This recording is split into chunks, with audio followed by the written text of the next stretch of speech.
No pressure. Go pressure. Good morning, everybody. Morning. You know how this is, nerves and all that stuff, so we can move past that. Here, where? Hey, guess what I got? Yeah. You got where my notes are. Alright. Well, this is new to me, everybody knows that. So I'm gonna stumble around and fumble and stuff like that, so bear with me when that happens. If they can't hear me, let me know, I can get louder. I wanna apologize in advance because this is long, drawn out, everybody knew I was long-winded. I have a story I wanna say, I wanna tell you guys. A lot of you have heard this, most of you probably already heard this. But I stumbled across it, and I'll tell you how I stumbled across it. Guy I used to work with, I talked about the Bible at work during the lunch break and stuff like that, and got him to listening to his Bible app as he's driving down the road. And he, just like I did, started from the front, go all the way to the back of Revelations. Along the way, he tells me one day, he says, man, I tried to listen to numbers. He said, it's just numbers, I just couldn't stand it. He said, I find that skip. I just skip ahead, it's just numbers, just going on and on and on. I said, really? Because I had just read a story, like 2-3 days before. I said, let me read you a treat, something you missed, and what happens when you skip ahead in the Bible. And I read him Numbers 22, 23 to 25. The story of Balem's donkey. You familiar with Balem's donkey? I think we talked about this. And I read this to him. And as I studied this, I got to realizing how much there was to it. So I'm going to start off on this thing, and I'm going to try not to read verbatim from the Bible, because when I first started doing this, I practiced, to be honest with you, I read 3 chapters. I'm like, I think they're going to be nice for me to read 3 chapters. But I've got to read 22, because it is the story that sets the stage for pretty much everything. So here we go. We're in Numbers 22. And I'm going to read straight from the Bible. This is my deal. This is what I like to do, and this is what I like to hear from. Chapter 22, verse 1. And the children of Israel set forward and pitched in the plains of Moab and on the side of Jordan by Jericho. And Balak, the son of Zippor, saw all that Israel had done to the Amorites. They had pretty much been wiping folks out. God said, go here, do this. They went there, they did that. Take this place, take captives, take the place. They did that. And they were known for being aggressive. Moab was sore afraid. This is verse 3. And Moab was sore afraid of the people, because they were many. And Moab was distressed because of the children of Israel. And Moab said to the elders of Midian, now shall this company lick up all that are round about us, as the ox licketh up the grass of the field. And Balak, the son of Zippor, was king of the Moabites at that time. He sent messengers therefore unto Balaam, the son of Beor, to Pithom, which is by the river of the land of the children of his people, to call him, saying, behold, there is a people come out of Egypt. Behold, they cover the face of the earth, and they abide over against me. Come now, therefore, I pray thee, curse me these people, for they are too many for me. Peradventure I shall prevail, that we may smite them, and that I may drive them out of the land. For I wot that whom the blessed is blessed, and whom thou cursest is cursed. He knows that Balaam has a reputation. And if you bless them, then they're blessed. If they're cursed, they're cursed. So I really want you to come here and curse these Israelites for me. I'm not going to wait for them to attack me. First them, I'm going to attack them, I'm going to wipe them out. And the elders of Moab and the elders of Midian departed with the rewards of divination in their hands. That's important, we'll come back to that. And they came unto Balaam, and they spake unto him the words of Balak. And he said unto them, lodge here this night, and I will bring you word again, as the Lord shall speak unto me. And the princes of Moab abode with Balaam. Balaam said, y'all just hang out and crash out for the night. I'll talk to God tonight, because I'm that important. And I'll let you know what he says. This is something else to remember. And God came to Balak, and he said, What men are these with thee? And Balaam said unto God, Balak, the son of Zippor, the king of Moab, hath sent unto me, saying, Behold, there is a people come out of Egypt, which covereth the face of the earth. Come now, curse me them, peradventure shall I be able to overcome them, and drive them out. I don't know if y'all caught that, but God asked Balaam, who are these people? What are they doing? Like he doesn't know. The beginning and end, the Alpha and Omega. He knows everything. And Balaam is silly enough to say, oh, well, let me explain it to you. There's a lot of religions, there's a lot of churches around this country right now that tell Lord what they want. They don't pray to God and ask God. They tell God, do this for me, do this for me. It's funny that we're going all the way back here, and I'm reading about some of the churches today right here. But anyway, this is where we're at. 22 verse 12. And God said unto Balak. Now there's several things I'm going to keep stressing. And that's going to be when God spoke to Balaam. And I know it's going to turn your ears, Brother Billy, but the reason I'm saying this is Balaam was a prophet. Now when I say that, the title of this here is Balaam's Donkey, a Profitable Prophet's Story. Okay? And God said unto Balaam, Thou shalt not go with them. Thou shalt not curse the people, for they are blessed.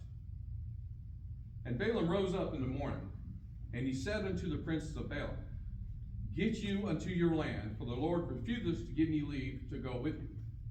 Get out. You're done. There's nothing I can do for you. God said no, we're done. Good on Balaam, right?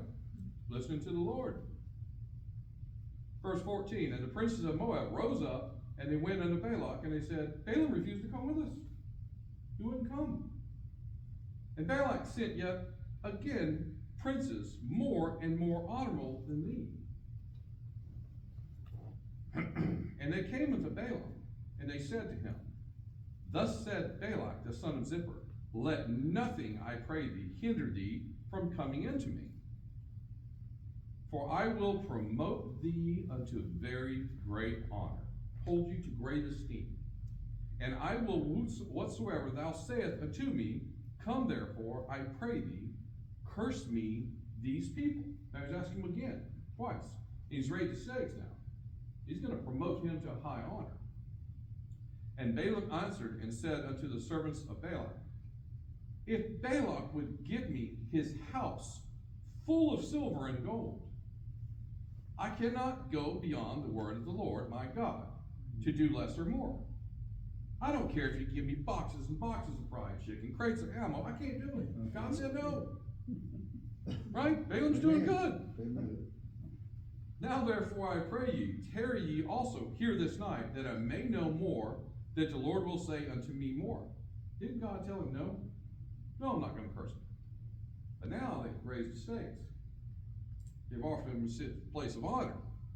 So he said, let me ask God again, see if he changes his mind, see if I can convince him. Verse 20, and God came unto Balak, because he's a prophet, God's speaking to him. And God came unto Balaam at night and said unto him, If the men come to call thee, rise up and go with them. But yet the word which I shall say unto thee, that shalt thou do. Verse 21, and Balaam rose up in the morning and saddled his ass, and went with the princes of Moab. I gotta admit, further on down the line, I kept reading, I come back to this, and I'm like, I'm a little confused.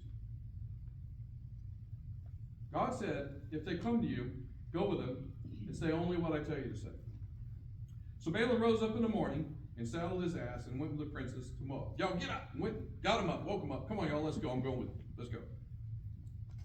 And God's anger was kindled because he went. Think about that. Didn't God just tell him to go? And God's anger was kindled because he went. Right here is where I'd like to say something. I actually studied this for longer than I'd like to admit, and finally figured it out. And then I went to John Gill. Familiar with that man? I started doing some research on it, and I was proud to say that I was right. I'm going to backstep. If And God said unto Balem at night, and he said unto him, if the men come to call thee, rise up and go. Well, next verse it says, Balem rose up and went. They did not call him again. They did not come to him. If they come to you. But it's often that we want to listen to the word, we want to hear what the Lord has to say, but we don't listen to everything he has to say. I shudder to think how many ifs I've missed. Y'all can't see the chill bumps on me now. Yes, sir. You know, sometimes we want something so bad that we go ahead without God telling us. Amen. You know, you may be praying about a new house or a new car. You know, and the Lord ain't give you liberty to buy that car or buy that house, but you want it so bad, you go ahead and jump off in there, and it won't be long you look at them payments, you say, Lord, what did I do? Yeah. I think that's maybe what it was with Balem. Absolutely, absolutely. He goes on and on about that quite a bit. Because he wanted this recognition. He wanted this payment. He wanted to go. And God's speaking to him, so how can I go wrong? Because he didn't listen to everything God said. He was so tied to his own adventures. So back to 22. Go ahead. He only heard what he wanted to. He wanted it, that's right. He wanted to hear it. And God had a plan for him. And us. We'll get to that. Verse 22, I'll again read it again. And God's anger was kindled because he went. And the angel of the Lord stood in the way for an adversary against him. Now that he was riding upon his ass, and his two servants were with him. It's important too. And the ass saw the angel of the Lord standing in the way, and his sword drawn in his hand. And the ass turned aside out of the way, and went into the field. And Balem smote the ass to turn her back into the way. I don't know how many of you ride horses, but they can be much like these donkeys. Mule-headed. Good gracious. Sorry, my phone's going off. In my hearing aid, that's what's cool, it's Bluetooth. All right. So there's times you gotta straighten them up. And there's times you gotta be a little rough-handed with them. Not often, but it happens. But that's what he did. The ass saw the Lord standing, the angel of the Lord standing in the way with his sword drawn out. And he turned away. He made him smote him, punished him, got him back on the way. But the angel of the Lord stood in the path of the vineyards, a wall being on this side and a wall on that side. And then the ass saw the angel of the Lord. She thrust herself into the wall and crushed Balem's foot against the wall. And he smote her again. And the angel of the Lord went further and stood in a narrow place, where there was no way to turn either to the right hand or to the left. It's important to notice that you ain't gonna get around the will of the Lord. He gonna keep moving down. He's ready for it. You can't get away from it. And when, excuse me, there's no way to turn to the right hand or the left. And when the ass saw the angel of the Lord, she fell down under Balem. And Balem's anger was kindled, and he smote the ass with a staff. Hit her with a stick now. His hands aren't good enough. Now he really wants to punish her. There's something I stumbled across here about the 5th time I read this. She. This female horse or donkey, she kept seeing the angel of the Lord. He's the mule head. He's the one who had his eyes closed. He couldn't see it. I don't know about you, John, but there's a lot of times where my she has saved me and brought me up out of hell, actually. There's times that I've had to listen that I didn't want to admit I had to listen. The she's in our life are more important than we'll ever understand. All right, there we go. So he smacked this donkey with the staff. Verse 28. And the Lord opened the mouth of the ass, and she said unto Balem, what have I done unto thee, that thou hast smitten me these 3 times? Let's think about that for a minute. He is sitting upon a talking donkey now. Think about that.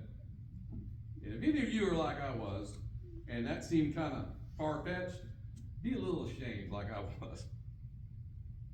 Our God heals the blind. Yes, sir. Our God causes lame men, paralyzed men to stand up and walk. Yes, sir. Our God raised men from the dead. Amen. There is nothing he cannot. He built that mule. Right. There's nothing he cannot do. Right. There's nothing surprising in this Bible. If we understand there are no limitations on our God. So to me, that alone is worth the story. Right there. There's a story right there. Yes, sir. You know, God can create a donkey that can talk to a man because the donkey listened to God. Man didn't listen, and the donkey he was punished by the donkey through God. And told, you know, asked a question through the donkey by God. What would happen if we just listened and obeyed him? Absolutely. You know, he meant that he was punished through the donkey. Very nice. I didn't catch that one. There's a book of Jack, there's a book that you can buy. It's written by Arthur W. Pink. And the name of it is The Sovereignty of God. And in that book, it explains how we limit God. And how, like you just said, a God that's so powerful to create the heaven